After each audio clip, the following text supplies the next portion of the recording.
Hey guys, welcome back to the channel. ಮೊದಲನೇದಾಗಿ Monday night rho ಬಗ್ಗೆ ಮಾತಾಡೋದಾದ್ರೆ, ನಿನ್ನೆ ನಡೆದಂತಹ ಮಂಡ್ಯ ನೈಟ್ ರೋಲಿ ಏನಾಯ್ತು ಅಂತ ನಿಮ್ಮೆಲ್ಲರಿಗೂ ಕೂಡ ಗೊತ್ತೇ ಇರಬಹುದು.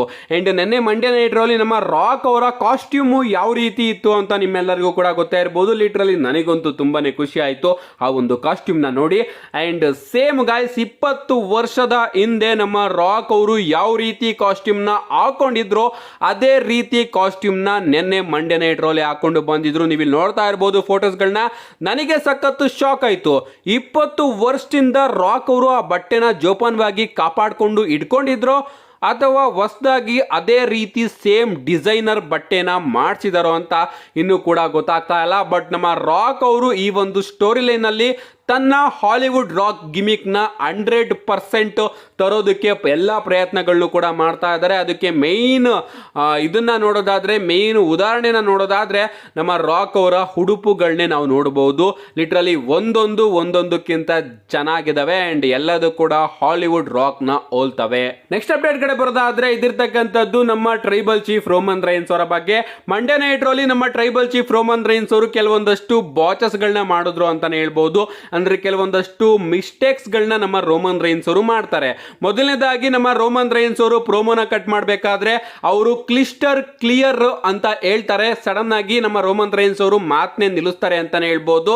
ಅದಾದ್ಮೇಲೆ ಮತ್ತೊಮ್ಮೆ ಓಕೆ ಕ್ರಿಸ್ಟಲ್ ಕ್ಲಿಯರ್ ಅಂತ ಹೇಳ್ಬೇಕಾದ್ರೆ ಸೆಥ್ರೋಲೆನ್ಸ್ ಅವರ ಥೀಮ್ ಸಾಂಗು ಪ್ಲೇ ಆಗುತ್ತೆ. ಸೊ ನಮ್ಮ ರೋಮನ್ ರೈನ್ಸ್ ಅವರು ಸೆಥ್ರೋಲೆನ್ಸ್ ಅವರ ಥೀಮ್ ಸಾಂಗು ಪ್ಲೇ ಆಯ್ತು ಅಂತ ತಿಳ್ಕೊಂಡು ಕ್ರಿಸ್ಟಲ್ ಕ್ಲಿಯರ್ ಅನ್ನೋ ಒಂದು ಮಾತನ್ನ ಆಡಿ ಸಡನ್ ಆಗಿ ಸ್ವಲ್ಪ ಗ್ಯಾಪ್ನ ಕೊಟ್ಬಿಟ್ಟು ಯಾಕಿನ್ನೂ ಕೂಡ ಪ್ಲೇ ಆಗ್ಲಿಲ್ವಲ್ಲ ಅಂತ ಹೇಳ್ಬಿಟ್ಟು ಮತ್ತೊಮ್ಮೆ ಕ್ರಿಸ್ಟಲ್ ಕ್ಲಿಯರ್ ಅಂತ ಹೇಳ್ತಾರೆ ಅಂತಾನೆ ಹೇಳ್ಬೋದು.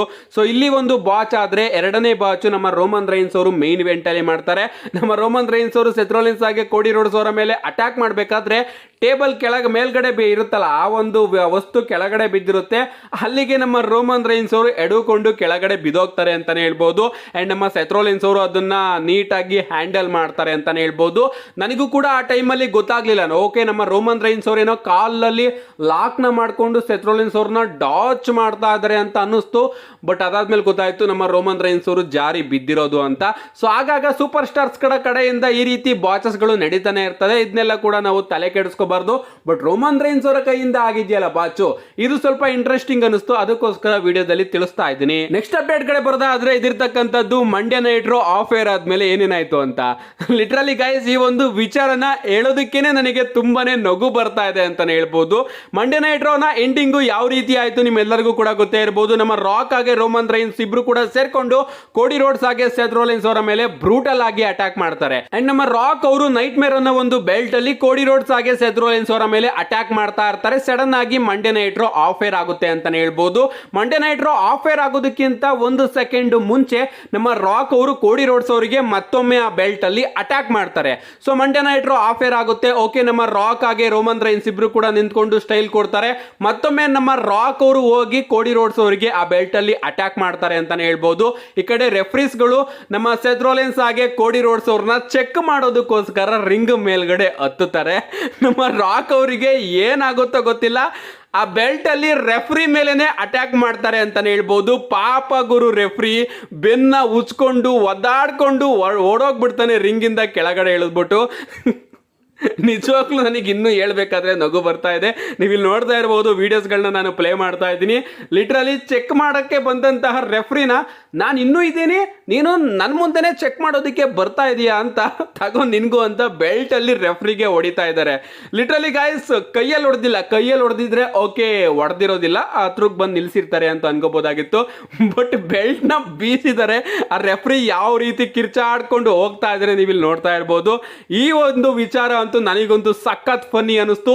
ಅಂಡ್ ನಮ್ಮ ರಾಕ್ ಅವರು ಮುಂಚೆಯಿಂದನೂ ಕೂಡ ಇದೇ ರೀತಿ ಕಳೆದ ಮಂಡ್ಯ ನೈಟ್ ರೋ ಕೂಡ, Mandya night rho off air ಆದ್ಮೇಲೂ ಕೂಡ, Mandya night rho off air ಆದ ಕೂಡಲೇ ನಾನು ನನ್ನ ಎಮೋಷನಲ್ಸ್ ನ ಕಂಟ್ರೋಲ್ ಮಾಡ್ಕೊಳ್ಳೋದಕ್ಕೆ ಆಗೋದಿಲ್ಲ ಅಂತ 1-2-3 ಸತಿ ಕೋಡಿ ರೋಡ್ಸ್ ಅವರ ಮೇಲೆ ಅಟ್ಯಾಕ್ ಮಾಡ್ತಾರೆ. ಅಂಡ್ ಈ ಮಂಡ್ಯ ನೈಟ್ ರೋಲು ಕೂಡ ಅದೇ ರೀತಿ ಆಗಿದೆ. ಚೆಕ್ ಮಾಡೋಕೆ ಬಂದಂತಹ ರೆಫ್ರಿ ಮೇಲೂ ಕೂಡ ನಮ್ಮ ರಾಕ್ ಅವರು ತೆಗೆದು ಬಾರಿಸಿದ್ದಾರೆ ಅಂತಾನೆ ಹೇಳ್ಬೋದು. ಇಷ್ಟೆಲ್ಲ ಗೈಸ್, ಬ್ಯಾಕ್ ಸ್ಟೇಜ್ ಅಲ್ಲಿ ನಮ್ಮ ರಾಕ್ ರೋಮನ್ ರೈನ್ಸ್ ಅವರು ಹೋಗ್ಬೇಕಾದ್ರೆ ನಮ್ಮ ರಾಕ್ ಅವರು ಬೈದು ಹೋಗ್ತಾರೆ ನಮ್ಮ ಕೋಡಿ ರೋಡ್ಸ್ ಅವರಿಗೆ. ಓಕೆ, ಮಂಡ್ಯ ನೈಟ್ ರಾ ಎಲ್ಲದೂ ಕೂಡ ಮುಗಿಯುತ್ತೆ. ನಮ್ಮ ರಾಕ್ ಹಾಗೆ ರೋಮನ್ ರೈನ್ಸ್ ಅವರು ಕೂಡ ಹೊರಟೋಗ್ತಾರೆ. ಅಂಡ್ ಅದಾದ್ಮೇಲೆ ನಮ್ಮ ಸೆತ್ ರೋಲೆನ್ಸ್ ಹಾಗೆ ಕೋಡಿ ರೋಡ್ಸ್ ಅವರು ಕೂಡ ಎದ್ದಿ ಹೊರಟೋಗ್ತಾರೆ ಅಂತಾನೆ ಹೇಳ್ಬೋದು. ಬಟ್ ಹೋಗ್ಬೇಕಾದ್ರೆ ನಮ್ಮ ಕೋಡಿ ರೋಡ್ಸ್ ಅವರು ಎಲ್ಲರಿಗೂ ಕೂಡ ಒಂದು ಪ್ರಾಮಿಸ್ ನ ಮಾಡಿ ಹೋಗಿದ್ದಾರೆ. ಅವ್ರು ಹೇಳ್ತಾರೆ, ನಾನು ರಸಲ್ ಮೇನಿಯಾದಲ್ಲಿ ಚಾಂಪಿಯನ್ಶಿಪ್ ನ ಗೆಲ್ತೀನಿ ಅಂತ. ಅವರು ಬೆಲ್ಟ್ ಸೈನ್ ನ ಮಾಡಿ ಹೋಗ್ತಾ ಇರ್ತಕ್ಕಂತಹ ವಿಡಿಯೋನ ನೀವಿಲ್ಲಿ ನೋಡ್ತಾ ಇರಬಹುದು. ಸೊ ನಮ್ಮ ಕೋಡಿ ರೋಡ್ಸ್ ಅವ್ರು ಏನಾದ್ರು ರಸಲ್ ಮೇನಿಯಾದಲ್ಲಿ ಖಂಡಿತವಾಗ್ಲೂ ಕೂಡ ಗೆಲ್ತಾರ, ಯಾಕಂದ್ರೆ ಮಂಡ್ಯ ನೈಟ್ ರೋಲಿ ನಮ್ಮ ಬ್ಲಡ್ ಲೈನ್ಗೆ ಅಪ್ಪರ್ ಹ್ಯಾಂಡ್ ಸಿಕ್ಕಿದೆ. ಸೊ ನಾವು ಏನ್ ಗಮನಿಸ್ತೀವಿ ಅಂದ್ರೆ, ಒಂದು ಶೋಗಿಂತ ಮುಂಚೆ ಯಾವ ಸೂಪರ್ ಸ್ಟಾರಿಗೆ ಅಪ್ಪರ್ ಹ್ಯಾಂಡ್ ಸಿಗುತ್ತೋ ಆ ಸೂಪರ್ ಸ್ಟಾರ್ಸ್ಗಳು ಆ ಶೋ ಅಲ್ಲಿ ಸೋತೋಗ್ತಾರೆ ಅಂತ. ಸೊ ಮಂಡ್ಯ ನೈಟ್ ರೋ ಅಲ್ಲಿ ನಮ್ಮ ರೋಮನ್ ರೈನ್ಸ್ ಹಾಗೆ ರಾಕ್ ಅವರಿಗೆ ಅಪ್ಪರ್ ಹ್ಯಾಂಡ್ ಸಿಕ್ಕಿದೆ. ಇದ್ರ ಪ್ರಕಾರ ನಮ್ಮ ಕೋಡಿ ರೋಡ್ಸ್ ಅವ್ರು ಏನಾದ್ರು ನೈಟ್ 2 ಅಲ್ಲಿ ಗೆಲ್ತಾರ ಅನ್ನೋದನ್ನ ಕಾದ್ ನೋಡ್ಬೇಕು. ಸದ್ಯಕ್ಕೆ ನಮ್ಮ ಕೋಡಿ ರೋಡ್ಸ್ ಅವರಂತೂ ಸಖತ್ತು ಕಾನ್ಫಿಡೆಂಟ್ ಅಲ್ಲಿ ಇದ್ದಾರೆ, ನಾನು ನೈಟ್ 2 ಅಲ್ಲಿ ಗೆಲ್ತೀನಿ ಅಂತ. ಇನ್ನೇನ್ ಗೊತ್ತಾಗುತ್ತೆ ಗಾಯ್ಸ್, ಇನ್ನೇನು ಒಂದು 4 ದಿನ ಇದೆ. ಅದಾದ್ಮೇಲೆ ನಮಗೆ ರಸಲ್ ಮೇನಿಯಾ ನೋಡೋದಕ್ಕೆ ಸಿಗುತ್ತೆ. 4 ದಿನದಲ್ಲಿ ನಮ್ಮ ಕೋಡಿ ರೋಡ್ಸ್ ಅವರು ಗೆಲ್ತಾರೋ ಇಲ್ವೋ ಅನ್ನೋದು ಗೊತ್ತಾಗುತ್ತೆ. ನನ್ನ ಪ್ರೆಡಿಕ್ಷನ್ ವಿಡಿಯೋ ಕೂಡ ಆದಷ್ಟು ಬೇಗ ಬರುತ್ತೆ, ಅದನ್ನ ನೋಡೋದಕ್ಕೆ ಚಾನಲ್ನ ಸಬ್ಸ್ಕ್ರೈಬ್ ಮಾಡ್ಕೊಳ್ಳಿ. See you guys in my next video.